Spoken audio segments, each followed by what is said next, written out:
Pemirsa, saya pikir Anda, saya, dan juga Pak Menteri, kalau sampai malam ini kita masih bisa menikmati konsumsi beras yang nikmat, legit gitu kan, pulen gitu kan. Kita jangan lupa Pak Amran ya, bahwa di sawah sana ada banyak petani kita yang meneteskan peluh, kemudian bekerja pagi siang malam untuk kita nikmati hasilnya. Tapi mereka tidak bisa menikmati hasilnya Pak. Pupuk ya, tidak ada yang pro kepada para petani, benih dan seterusnya. Pak Menteri, kalau Anda mau hajar para mafia urusan distribusi tata niaga beras, jangan lupa Pak, mafia bukan cuma di situ. Pupuk bagaimana Pak? Jadi begini, perlu kami sampaikan, saat kami kunjungi ke daerah-daerah, itu mungkin 16 provinsi kami kunjungi, ke daerah-daerah kami menemukan pupuk sering bermasalah, terlambat segala macam, dioplos. Setelah kami mengetahui, mengecek, ternyata benar, ada yang oplos pupuk. Dan sampai hari ini itu ada 30 agen penjual pupuk ini di penjara. Sudah di penjara? Sudah, harus ditindak tegas. Ini pemain lama atau? Kami tidak tahu, yang jelas sudah ditindaki dan di penjara. Ini harus ditindak tegas. Ini menzolimi petani. Ini nggak boleh kita kasih kompromi. Next, masih ada nggak yang akan dibui? Kalau ada yang melakukan, kami minta penegak hukum tindak tegas. Ya, artinya Anda kan tetap memberantas hal-hal yang melanggar hukum dengan cara tetap melalui mekanisme hukum begitu kan? Iya, harus. Nah, bagaimana aparat lain Pak? Ini masalah koordinasi biasanya selesai hanya di tataran wacana dalam rapat saja. Tapi di lapangan banyak juga ini yang pakai seragam tapi sebenarnya juga kaki kiri kaki kanan di mafia Pak. Enggak. Kami selalu koordinasi kepolisian. Bahkan kami koordinasi dengan TNI, Babinsa ikut membantu. Polisi sangat termasuk membantu. aparat Anda sendiri? Iya, jadi tim Departemen Pertanian kami bagi seluruh kabupaten di Indonesia. Satu kabupaten, satu eselon 2 kami tempatkan untuk mengawal swasembada ini. Ini harus dikawal. Ya, artinya Anda tidak hanya terima laporan asal Bapak senang saja ya? Tidak, kami turun ke lapangan. Perlu kami sampaikan, ini baru-baru kami temukan di Batubara. Di Batubara, Sumatera Utara, kami temukan gara-gara baut, ini baut pintu air, ada sawah yang tidak terairi kurang lebih 3.000. Gara-gara baut? Iya. Alhamdulillah sudah selesai. Laporannya kami terima dari kepala dinas. Ini sudah selesai. Itu ada pemain maksudnya? Ada yang bukan? Ini kita harus ngecek di lapangan. Apa ini sudah benar yang kita lakukan, kita laksanakan. Infrastruktur yang kita bangun apa sudah sampai? Seperti irigasi. Kami juga sudah memperbaiki irigasi. Itu kurang lebih 800.000 hektar sampai hari ini. Ini valid Pak datanya, 800.000 hektar itu valid. Seluruh Indonesia? Iya, seluruh Indonesia. Oke, saya mau mengingatkan Anda Pak Menteri, bahwa Anda pernah menyatakan kalau kita bicara akan mencetak 1 juta hektar sawah baru, ini bagian dari apa yang dijanjikan Presiden Jokowi waktu itu. Anda pernah mengatakan bahwa nyawa saya taruhannya kita bisa swasembada beras. Gini, insya Allah 3 tahun ke depan pasti bisa. Apa yang membuat Anda yakin sekali? Kami hitung, kita ini cuma membutuhkan 3 sampai 5 juta ton tambahan produksi. Luas lahan kita 8,1 juta hektar. Naik saja 0,5 ton per hektar. Pak, ya, sebenarnya ya? Ini selesai tuntas. Persoalan pertanian ada 5. Persoalan mendasar, irigasi, pupuk, benihnya, kemudian alat mesin pertanian, dan penyuluh. 5 ini bersamaan kami insya Allah perbaiki.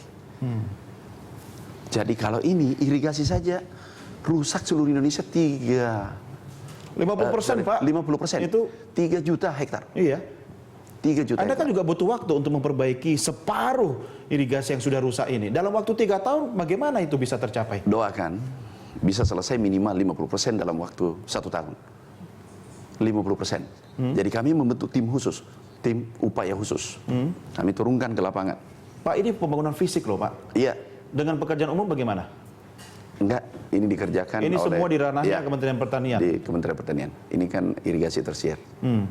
Dalam waktu 3 tahun, Pak Menteri, Anda optimistis akan mencapai swasembada beras, begitu kan? Jangan lupa Pak, selama 3 tahun Anda berjuang, mafia juga berjuang Pak, 3 tahun itu. Jangan, negara ini tidak pernah kalah. Tidak boleh kalah Pak? Tidak boleh kalah. Ini kuat negara kita. Tapi kenapa negara sekarang masih kalah Pak? Ini kan sudah urusan bukan dari kemarin Pak. Bertahun-tahun lalu, mereka yang sudah bermain di bidang beras ini kan sudah lama Pak, nggak beres-beres Pak. Ini saja pupuk, dulu sering terlambat.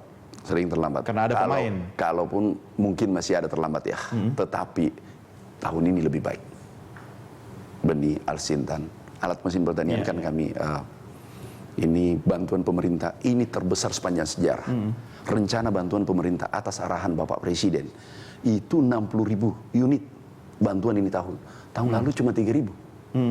Dan sampai hari ini alsintan yang kita sudah didistribusikan ke seluruh petani, itu kurang lebih 30.000 hektar. Yang penting Bapak jangan pelintir lagi bahwasanya traktor itu ditarik. Saya baru mau ngomong soal itu Pak. Ini ditarik tetapi untuk didistribusi ke kabupaten-kabupaten. Ke artinya lebih tepat sasaran begitu kan distribusinya. Sekarang ini model, sistem yang kami bangun, setiap membagi traktor di satu provinsi, fisiknya harus ada semua. Fisik traktornya. Bukan 3 unit, 4 unit saja. Kemudian selanjutnya kami bagikan ke kabupaten-kabupaten.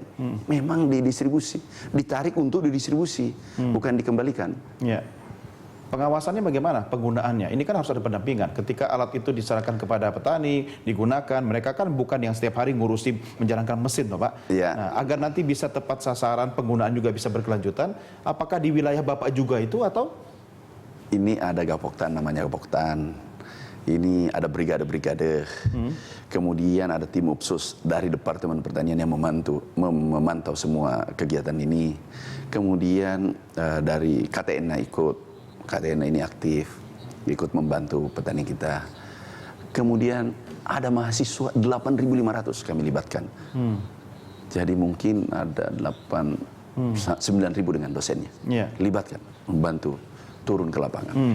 Untuk membantu petani kita, mengedukasi mereka. Ya, Pak Menteri, apa yang Anda sampaikan tadi kan sebenarnya kan kalau itu dilakukan sesuai dengan apa yang Anda sampaikan, ini mudah ya, nggak ada masalah. Lalu apa yang membuat kementerian yang Anda pimpin ini di masa-masa sebelumnya, dari dulu Pak, dari saya zaman celana pendek Pak, sampai anak saya sudah 4 Pak, itu selalu ada masalah Pak. Gini, yang lalu juga ini benar. Ini masa lalu juga benar. Kita ini yang generasi berikutnya harus menyempurnakan. Begitu pula dengan generasi kita nanti.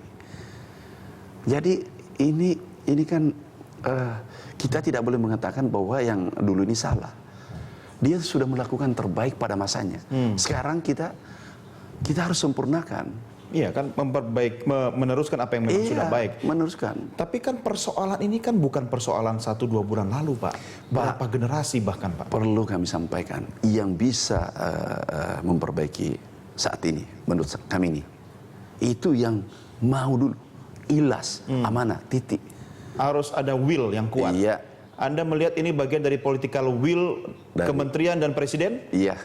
Sudah tepat arah jalannya Pak? Insya Allah sudah tepat.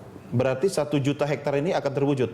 Insya Allah 1 juta hektar untuk food estate food estate ya, yang di Merauke, Papua ya. Insya Allah. Oke, Pak Menteri, kita lanjutkan di segmen berikutnya. Kita break dulu pemirsa, kami segera kembali sesaat lagi.